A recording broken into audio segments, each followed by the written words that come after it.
What do orphan trains, the Colosseum, world fairs, and a lost empire called Tartaria all have in common? They're all clues to a past we were never meant to know. In the mid-1800s, something strange happened. All across the world, buildings were being dug out of the ground, not built. The Roman Colosseum, mostly buried in earth until the 1800s. The Great Sphinx, hidden under sand until the 20th century. And while cities were being unearthed, something else began. Orphan trains, hundreds of thousands of children shipped across continents. No parents, no history, just blank slates for a rewritten world. At the same time, world expositions appeared. Massive fairs showcasing entire cities of impossible architecture built in months and then demolished. Why build marvels only to destroy them? Unless they weren't built, but revealed. A final glimpse of a lost world before it was erased.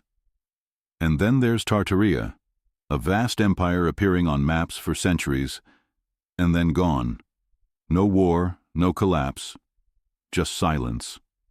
What happened between 1800 and 1900? What kind of flood buries cities, wipes out empires, erases parents, and rewrites history?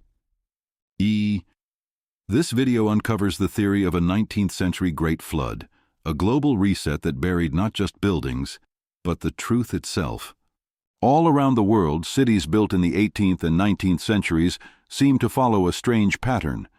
The lower floors are underground, literally buried in soil. Why? From Paris to St. Petersburg, from New York to Istanbul, you'll find what are called mudflood buildings, architectural structures where windows, doors, or even entire floors are submerged below street level. In some cases, buildings appear to have been excavated, revealing what looks like basements that were never intended to be underground. Is it just coincidence? Or poor urban planning? That's what official history tells us. They say cities naturally rose over time, or that streets were elevated for sanitation reasons. But here's the problem. The pattern is global. How could cities across continents, many of them built around the same time, all end up partially buried? And not just a few. We're talking about thousands of buildings, often with immaculate stonework, giant columns, and construction methods supposedly beyond the capabilities of the people who supposedly built them. In many cities, early photographs from the 1800s show these same buildings under excavation, not construction. It's as if entire cities were being dug out, not built up. So the question is, what buried them in the first place? Earthquakes? Volcanoes? Number? The only force powerful enough and global enough would be water. And that's where the flood theory begins to gain traction. If you've made it this far, you're not like most people. You question what others ignore. So why not go one step further? Hit the like button, drop your thoughts in the comments, and subscribe to join the search for the forgotten truth. The past wasn't just rewritten, it was buried, and we're here to dig it back up, together. If the 19th century flood did happen, then what exactly did it wash away? Let's talk architecture. Around the world, we find stunning stone buildings with massive columns, arched windows, domes, spires, and intricate facades carved with mathematical precision. These aren't castles or royal palaces. They're ordinary buildings, libraries, city halls, post offices, train stations. Structures allegedly built by 19th century workers using basic tools, no electricity, and no cranes. Take a walk through cities like Chicago, Budapest, Moscow, Buenos Aires, or even Melbourne. The architectural style is eerily consistent, a kind of old-world classicism that no longer exists. The buildings are gigantic in scale, elegant in symmetry, and often built from solid stone or masonry blocks that would weigh several tons. We're told that settlers or post-war civilians constructed these in just a few years. But where are the quarries, the machines, the manpower, the records? They rarely exist. And here's another disturbing detail. Many of these monumental buildings were already present in the earliest photographs we have, not under construction, but complete, intact, sometimes partially buried in mud. Even stranger, during late 1800s World Expos and international fairs, entire temporary cities were assembled with this same impossible architecture, only to be burned or demolished immediately after. Why would anyone destroy such wonders? Unless they weren't built for the fair, but uncovered for it. The theory? These structures were never built by us. They were inherited from a lost civilization, one that vanished during the Great Flood. And history buried the truth along with the buildings. If this flood happened, would it not leave traces on the maps? It did, and still does. Many 17th to 19th century maps show entire regions labeled as impassable marsh, unexplored swamp, or simply sea. But what's strange is that some of these regions are now dry land, cities, or farmland. What changed? Was it simply bad cartography, or was the land underwater at the time? Look at old maps of Siberia, Central Asia, or even parts of the American Midwest. Vast areas are marked as uninhabitable, waterlogged, or labeled with mysterious Latin inscriptions like terra incognita. And yet, by the late 1800s, these same areas were being repopulated and restructured. Why the sudden shift? Some maps even depict giant inland seas where no lakes exist today, especially in regions associated with the so-called Tartarian Empire. Is it possible these were flood basins, remnants of a catastrophe still visible decades later? And then there are the elevation anomalies. Satellite data shows unnatural flat zones, perfect plains stretching for hundreds of kilometers, as if a layer of sediment had been laid over everything. Geologists call them alluvial deposits. But what if that's just a technical term for mud left behind by retreating floodwaters? When you layer old maps over modern satellite images, the puzzle starts to form. We may not be seeing bad cartography. We may be seeing a hidden history of water reshaping entire continents.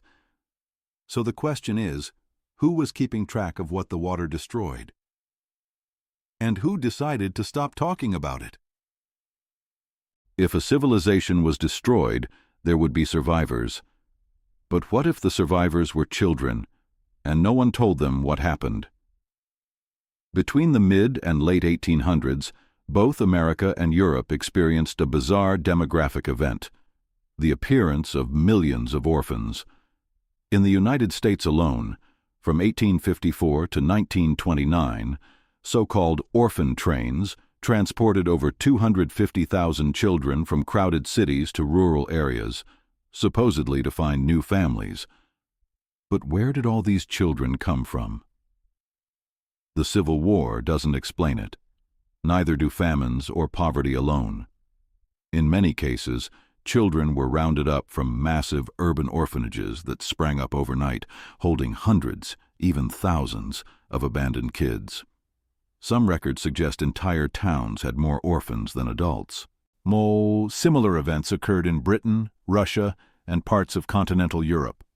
Children were shipped, adopted, or simply disappeared into new communities. Some researchers believe this is evidence of a reset. The original population was wiped out or displaced by the flood, and a new generation was raised without knowledge of the past. Think about it. What better way to erase history than to remove the adults who remember it and raise a new generation in a world of rewritten facts?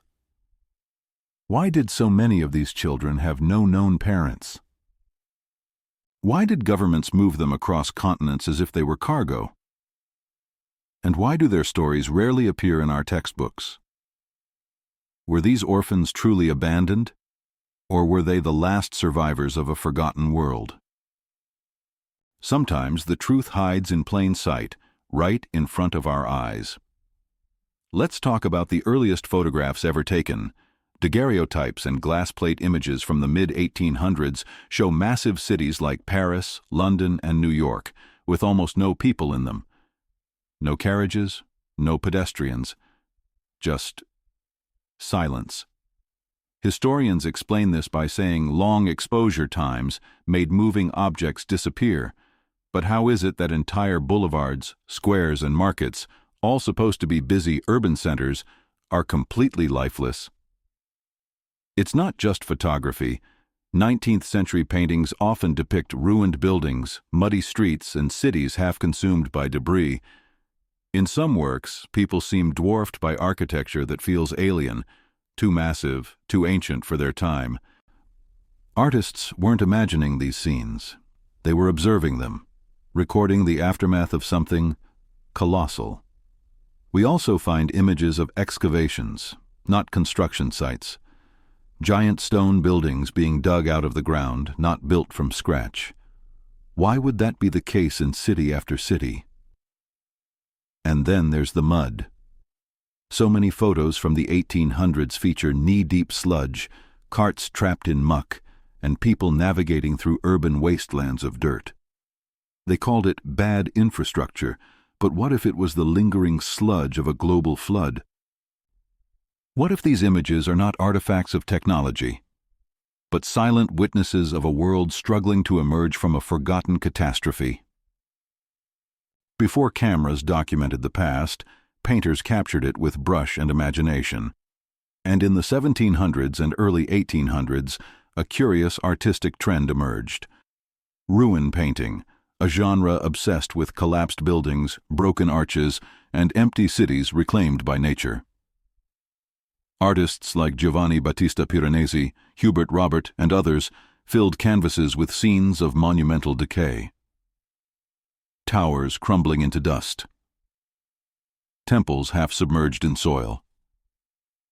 Colossal ruins looming over tiny, lonely figures. We're told it was all romantic fantasy, a fascination with the past. But what if it wasn't fantasy? What if it was testimony? These painters weren't imagining ruins. They were documenting them. Many of the locations they depicted were real structures that appeared impossibly ancient, even then. Their work eerily mirrors the mud-covered cities, sunken monuments, and buried buildings we now see in 19th century photographs.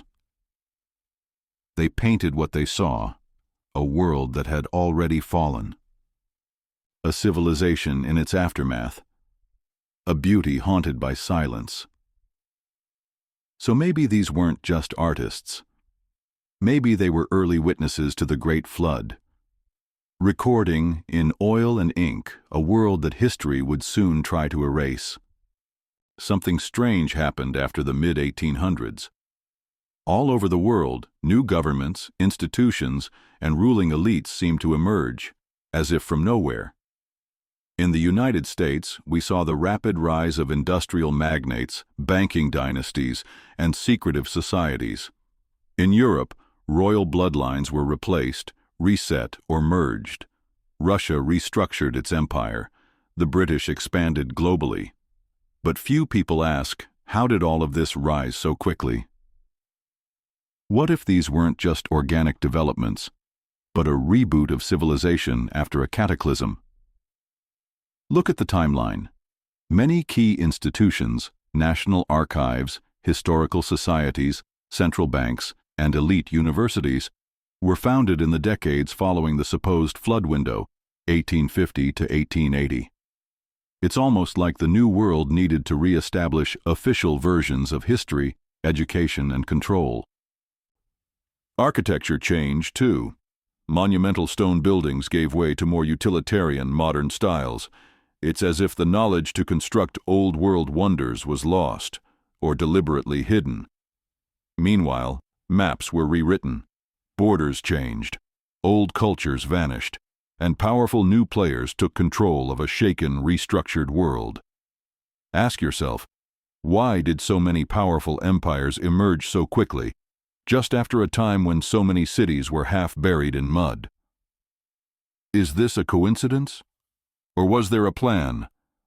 to reshape the world after a forgotten disaster. A world reset under new management. What happens when an entire civilization is wiped out, not just physically, but intellectually? After the mid-1800s, humanity supposedly went through a massive wave of invention. Steam power, electricity, photography, flight, radio, all discovered within a few decades. We're told it was a golden age of innovation. But what if it wasn't invention, but rediscovery? What if these technologies weren't created from scratch, but recovered after a massive loss? Before the flood, there may have existed a highly advanced global civilization. The intricate architecture, the symmetry, the acoustic properties of domes and arches all hint at engineering knowledge far beyond what the textbooks admit. Yet after the flood, this knowledge disappears. Engineering becomes clumsy. Cities are rebuilt with inferior materials. Massive stonework is replaced with brick and steel. Entire traditions vanish overnight. We lose understanding of old building methods, sacred geometry, energy systems. Even the idea of free or wireless energy, once explored by people like Tesla, is ridiculed and buried. And just like that, the past is labeled primitive, and we're told that progress only goes one way, forward. But what if we've been standing on the ashes of something far greater? What if the flood didn't just bury buildings, but buried human memory? And the few who knew the truth? Silenced, replaced, forgotten. If there truly was a global flood in the 19th century, then what civilization was swept away? Many researchers point to Tartaria, a vast empire mysteriously removed from our history books. Once stretching across Eurasia, Tartaria appeared on maps for centuries.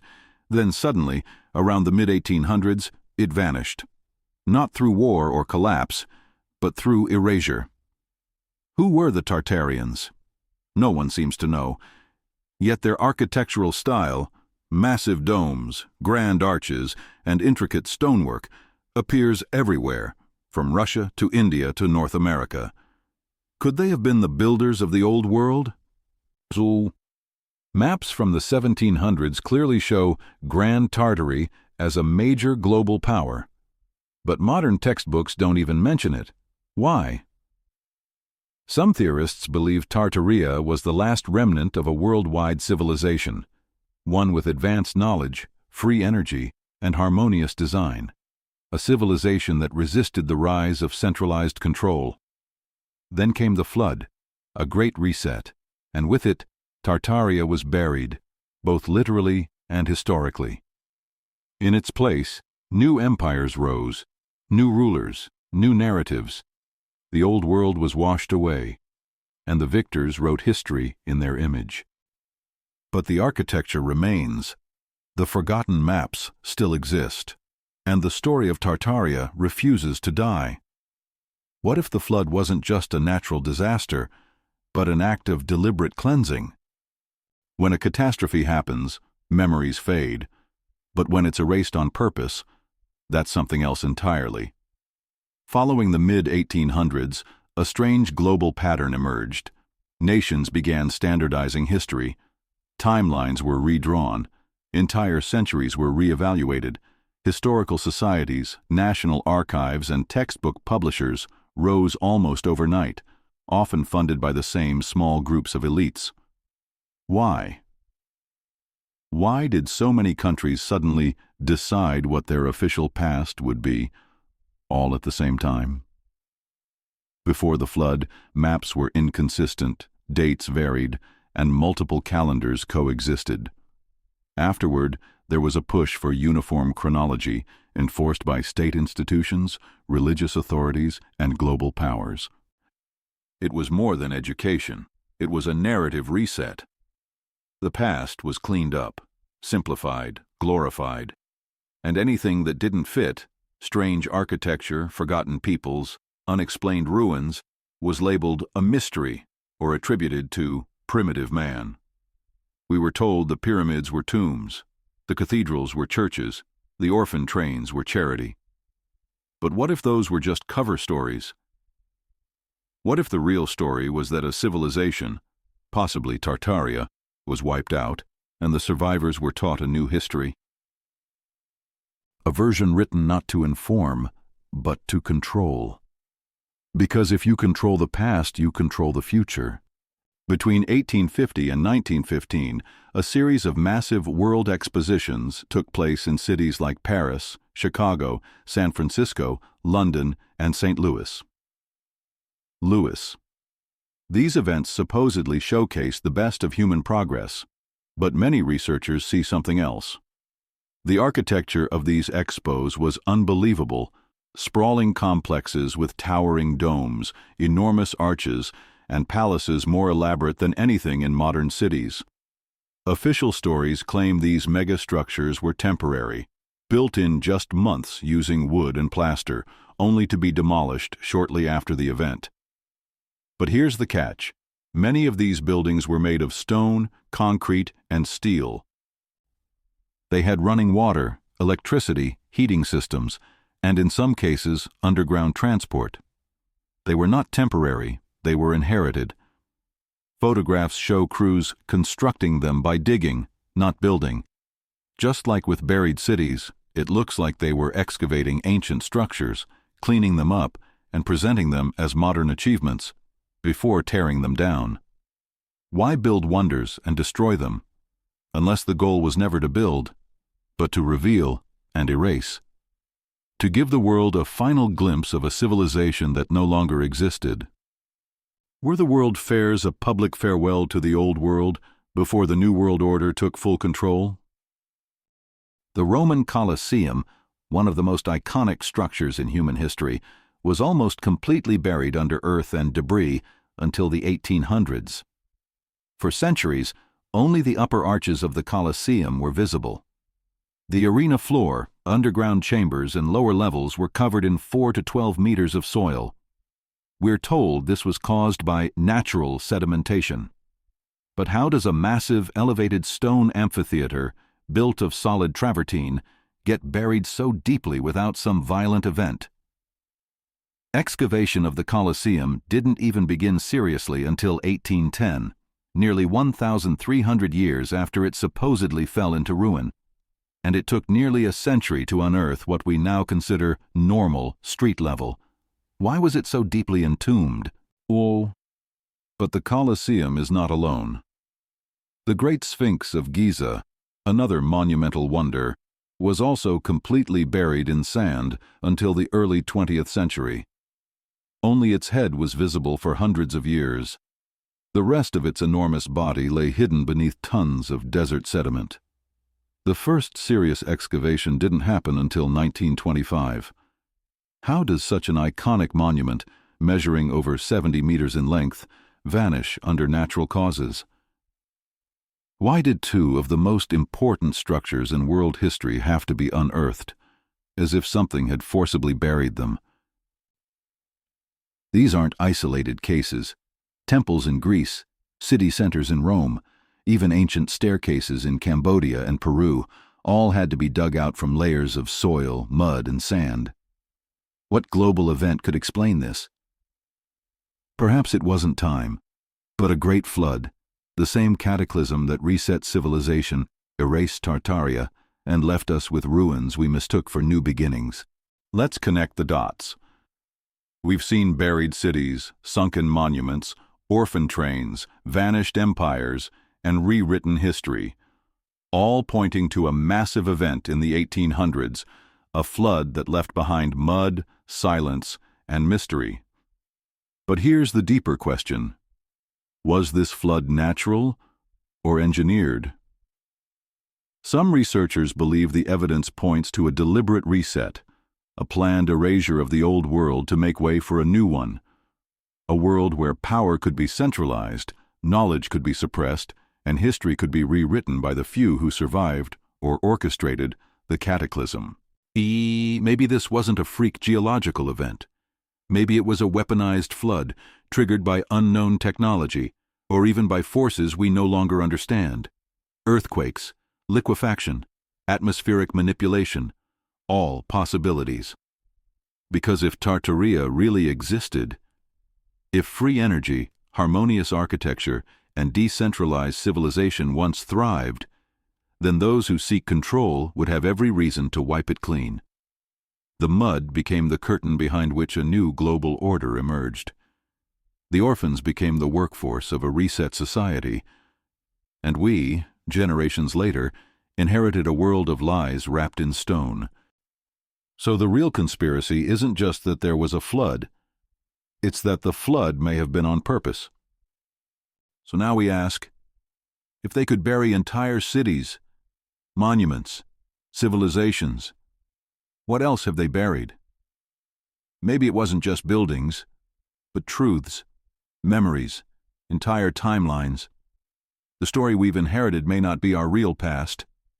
We live in cities we didn't build, admire monuments we didn't create. We're told we're at the peak of human progress, yet the ruins beneath our feet whisper otherwise. If there truly was a great flood in the 19th century, followed by a deliberate rewriting of history, then the implications are massive. It means our education, our media, even our worldview, may all be manufactured. So now the question isn't, did a flood happen? The real question is, why did they try so hard to make us forget? And if even a piece of this theory is true, what else might be hiding just beneath the surface? Look around your own city. Notice the buildings with half-buried windows, the doors that lead nowhere. Start asking questions, and don't stop. Because when you're told not to ask something, that's usually the question that matters most. If this video made you think, then you're part of a growing group that sees the cracks in the story. Hit the like button, leave your thoughts below, and subscribe, because this is just the beginning. The flood may have buried the past, but it didn't bury the truth.